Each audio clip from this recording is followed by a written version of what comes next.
Buenos días, queridos hermanos. Dios los bendiga. ¿Qué es actuar en la carne?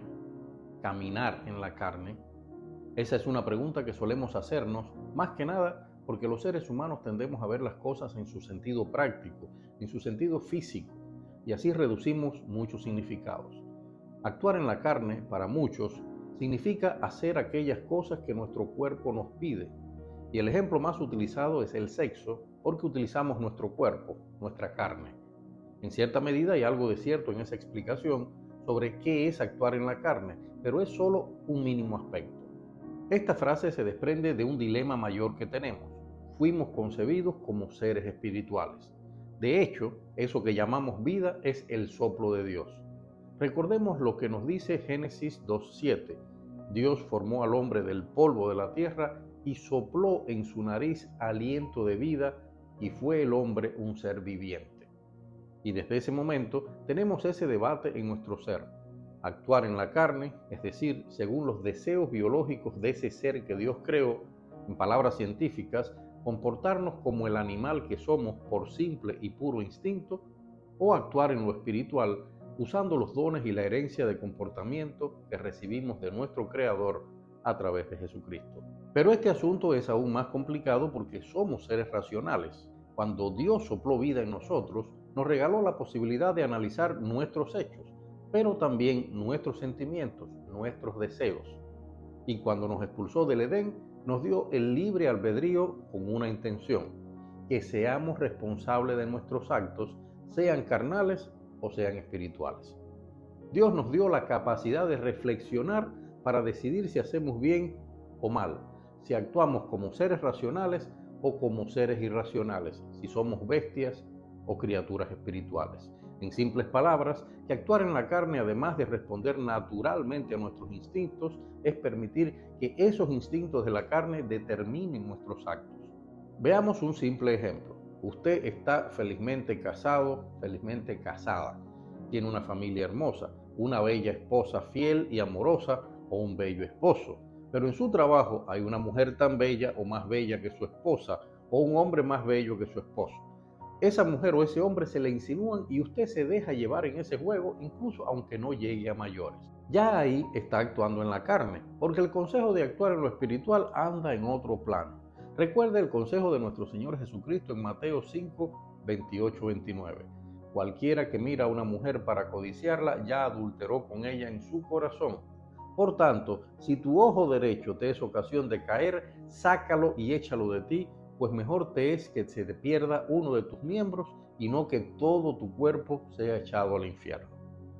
Actuar en la carne es, además, dejarnos llevar por el entorno, permitir que las cosas que el diablo pone en nuestro camino nos rompan el equilibrio que Dios desea tengamos. Siempre insisto en mirar a Jesús. En medio de la tormenta no se inmutó, no actuó con odio contra quienes lo atacaban. Ni siquiera en el peor momento, allí, cuando lo escupíamos, le tirábamos piedras, gritábamos que lo clavaran en el madero, ni siquiera allí, en ese momento, nos condenó. Alzó los ojos al cielo y dijo: Padre, perdónalos, no saben lo que hacen. Eso es actuar en el Espíritu, porque Jesucristo, que nos quede claro, como Dios encarnado, podía matar con una sola palabra a todos los allí presentes, bajarse de esa cruz y perderse en los cielos, dejándonos solos a nuestra suerte en el camino hacia la perdición eterna. Lo más asombroso es que justo en ese momento Cristo decidió actuar en la carne, pero para derrotar a la carne, para dejar escrito que la carne sin espíritu está condenada a podrirse, porque sin lo espiritual, la carne, este cuerpo, es simplemente una vasija tosca y vacía. Jesucristo en esa cruz ganó para nosotros la potestad de triunfar sobre la carne, de no ser más un animal que se guía por su instinto. Hay una historia que circula en internet, imagino que no sea cierta, pero es posible que lo sea.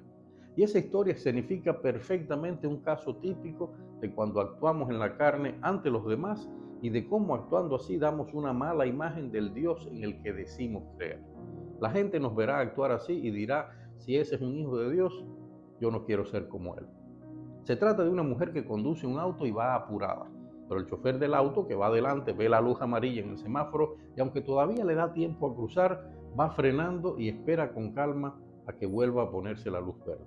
En ese corto tiempo de espera, la mujer mete bocinazos, saca la cabeza por la ventanilla, le grita horrores al hombre, lo ofende, toda descompuesta. En eso está cuando un policía de tráfico se le acerca, le pide que salga de la vía, le pide que baje del auto, le pone las esposas y se la lleva a la estación de policía.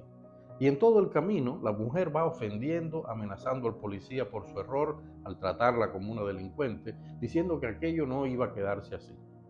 Poco tiempo después, el policía llega, le quita las esposas y le dice que puede marcharse, que todo efectivamente fue un error. Pero decide explicarle el porqué de su error y la mujer se sintió avergonzada con aquella explicación. Mire, señora, le dijo el policía, yo vi a una mujer que conducía un auto moderno, muy hermoso y bien cuidado. En el espejo retrovisor colgaba una cruz. En la parte superior delantera, sobre el cristal delantero, leí un cartel que decía, Dios te ama. En la parte trasera, en una esquina del cristal, otro cartel decía, venga a nuestra iglesia Vida Eterna los domingos. Cuando me acerqué a mirar en el interior, vi que en el centro del timón había otra pegatina que decía, Cristo vive. Y las chapas delanteras y traseras tenían el pescadito ese que simboliza lo cristiano. Cuando vi todo eso y vi cómo usted estaba actuando, me dije que usted no podía ser cristiana, así que determiné que el auto no era suyo, que tenía que ser un auto robado. El reto entonces, queridos hermanos, es no dejar que nuestro comportamiento manden los deseos de nuestra carne física, los deseos biológicos, por un lado, pero también no permitir que el entorno ni las trampas de Satanás nos alejen del equilibrio y dominio propio de ese ser espiritual que somos por gracia de Dios.